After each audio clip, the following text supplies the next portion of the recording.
વીરભૂમિ વાગડનો સેવાભાવી અને દિલેર ભૂદેવ દાતા રમેશભાઈ નારણભાઈ ખાંડેકા મુંબઈમાં રહીને પરજીયા બ્રહ્મ સમાજના 14 વર્ષ પ્રમુખ રહેલા રમેશ ખાંડેકા એટલે કોઠાસૂઝનું ઉત્કૃષ્ટ ઉદાહરણ। 5 ચોપડી પાસ આ ભૂદેવ શિવશક્તિ ગ્રુપ અને શિવ ડેવલપર્સના માધ્યમથી આપે છે 500 કામદારોને રોજગારી। Report by Ghanshyam Barot, Kutch care TV news, Navi Mumbai.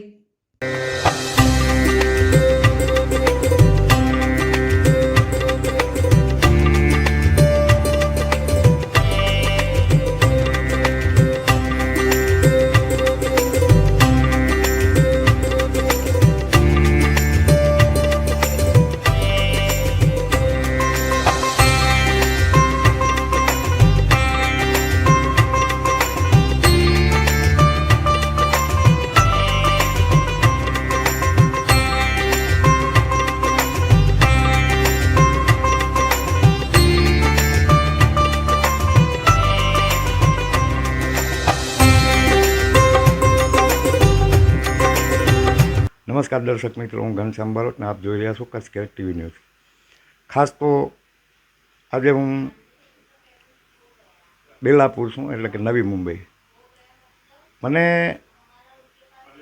મારા પરમ મિત્ર અને પાગલ પ્રેમી એવા દયારામભાઈ મહારાજે, જનક મહારાજ, ચુનલાલભાઈ મહારાજ, ગંગારામભાઈ મહારાજ અને રમેશભાઈ મહારાજ કે જે છેલ્લા ઘણા વર્ષોથી સમાજને પોતાની સેવાઓ આપી રહ્યા છે। મૂળ ગામ ખાંડેકથી એમનું મુંબઈ આવવાનું થયું। મુંબઈમાં પોતાનું એક જેને કહી શકાય કે સામ્રાજ્ય સ્થાપ્યું। એવા રમેશભાઈ નારણભાઈ ખાંડેકા એટલે કે ભૂદેવ। આજે આપણે એમની પ્રગતિ વિશે તો વાતો કરવાની જ છે, પણ માણસ જ્યારે નાની ઉંમરે સમાજ સેવામાં પડે ને ત્યારે ક્યાંક ને ક્યાંક એના ભેરે ચોક્કસપણે એક ધર્મની, શ્રદ્ધાની અને ખાસ તો પોતાના સમાજ પ્રત્યેની એક અનન્ય લાગણી અને ભાવના હોતી હોય છે। એટલે આપણે રમેશ મહારાજને મળશું।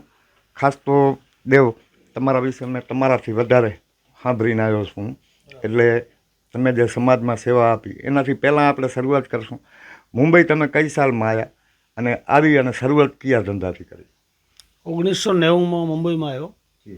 અમુક ટાઈમ સર્વિસ કરી, પછી મેન્યુફેક્ચરની લાઈન કરી, પછી રિટેલ દુકાન કરી। આજ બી મારે રિટેલ દુકાનો છે અને પછી કન્સ્ટ્રક્શન લાઈનમાં આવ્યો।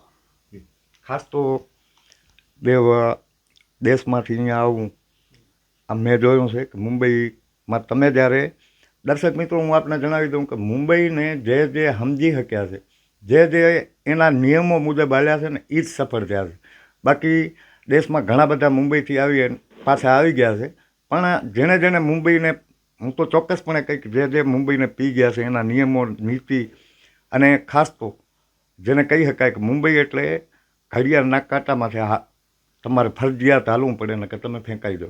દેવ, ખાસ તો મુંબઈમાં આવી અને તમે જે આ 2-4 ધંધામાં હાથ અજમાયો, હાલની જે પરિસ્થિતિ છે મુંબઈની, તમે 1990ની અને આ 2025માં તમને મુંબઈમાં શું નવું લાગ્યું, શું ફરક લાગ્યો? મુંબઈમાં પહેલાં એ ફરક છે કે પહેલાં ઓછે પૈસે ઇન્વેસ્ટમેન્ટ ધંધો થતો। આજની ડેટમાં ધંધાની અંદર બહુ ડિફરન્સ આવી ગયો છે। હવે મૂડી પૂરી લગાડવી પડે છે અને પછી ધંધા ઉપર કમાવાની આશા રાખી શકીએ અને મહેનત ઘણી માગી લે છે। ખાસ તો દેવ, આપણે સમાજ સેવાની વાત કરશું। દર્શક મિત્રો, હું આપને જણાવી દઉં કે પરજીયા બ્રહ્મ સમાજના કંકુમાં હમણાં મને દેવે એક પુસ્તક આપ્યું। કંકુમામાં એક આખું પુસ્તક લખાણું છે, એટલે એમની ધાર્મિક ભાવનાની તો સમાજે કદર કરે છે ને બ્રાહ્મણો ધાર્મિક જ હોય। પણ દેવ, તમે જે સમાજ સેવામાં જોડાણા, તમારી જે શરૂઆત થઈ સમાજ સેવાની, એ ક્યાંથી અને કઈ રીતે કરી? હું 2011થી સમાજનો, મુંબઈ સમાજનો પ્રમુખ બન્યો અને 13-14 વર્ષ મુંબઈમાં પ્રમુખ રહ્યો। રાપર સમૂહ લગ્ન સમિતિનો હું પ્રમુખ હતો, 6 વર્ષ હું પ્રમુખ રહ્યો। પછી આડેસર કંકુમાં મુરલીધર મંદિર છે, ઉમા કને અભુદય મંડળ કરીને અમારી સંસ્થા છે, એનો હું 6 વર્ષ પ્રમુખ રહ્યો। અને જે કંકુમાં મંદિર છે એની બહુ મોટી કહાની છે, મેં તમને બુક એક આપી છે, તમે જોજો। ઉમા કને એમની તિથિ છે, અમે 12 મહિને ઉજવવાનું અમે ચાલુ કરાયું। હવે અત્યારે 12 મહિને તિથિ ઉજમાય છે। પ્રજા બ્રહ્મ સમાજ બધું આવે છે, એમાં બધી 24થી માણસો આવે છે। બહુ આનંદની વાત છે એમ। ખાસ તો દેવ, જે સમૂહ લગ્નની પ્રથા આવી એના પછી સમાજમાં ઘણા બધા સુધારા આવ્યા। તો હું માનું છું ત્યાં સુધી તમારા બ્રહ્મ સમાજમાં પણ સમૂહ લગ્નોનું બહુ મોટું આયોજન થતું હોય છે. શું કહેશો આ જે એક સમાજમાં બદલાવ આવ્યો છે એ વિશે? સમૂહ લગ્ન એટલા માટે થાય, એક તો એવું નથી કે નાના માણસને જ કામ આવે છે. અમુક માણસને બહુ બધી સમસ્યાઓ હોય છે.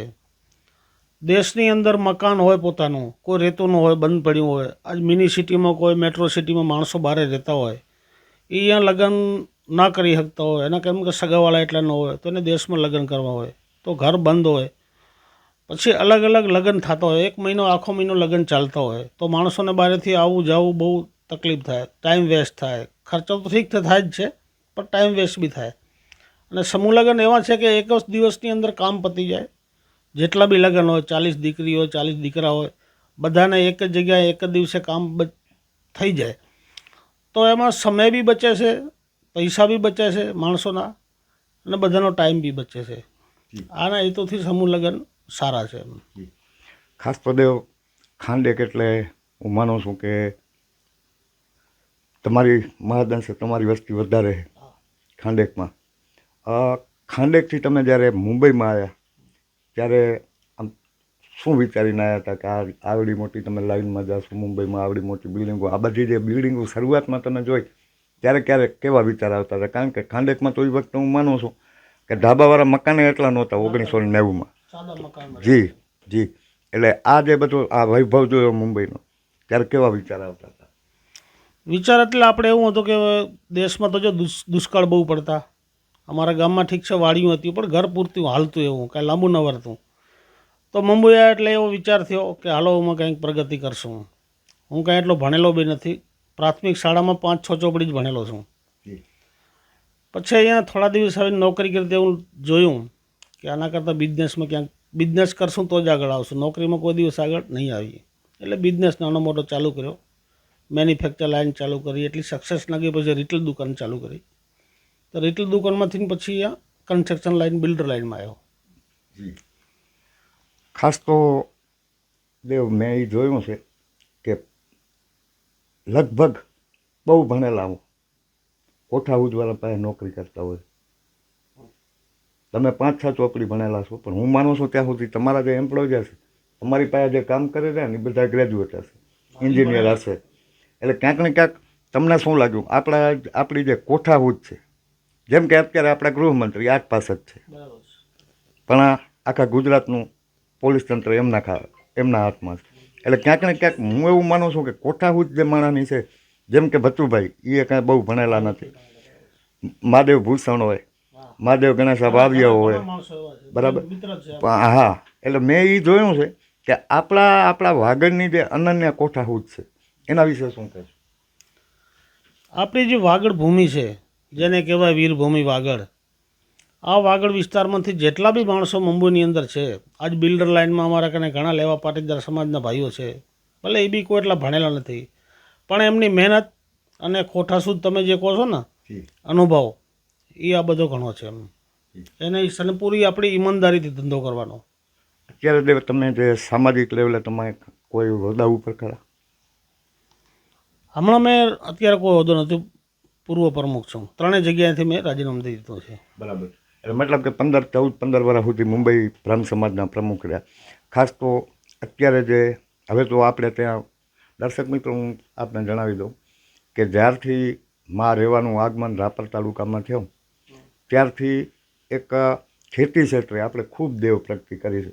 એટલે મુંબઈ આવવાનું પ્રમાણ ઘણું બધું ઘટી ગયું છે. તે છતાં પણ હજી નવા યુવાનોને એવું લાગે કે મુંબઈ જવાય એમ. તો આ જે યુવાનો આવવા માગે છે એમને શું કહેશો?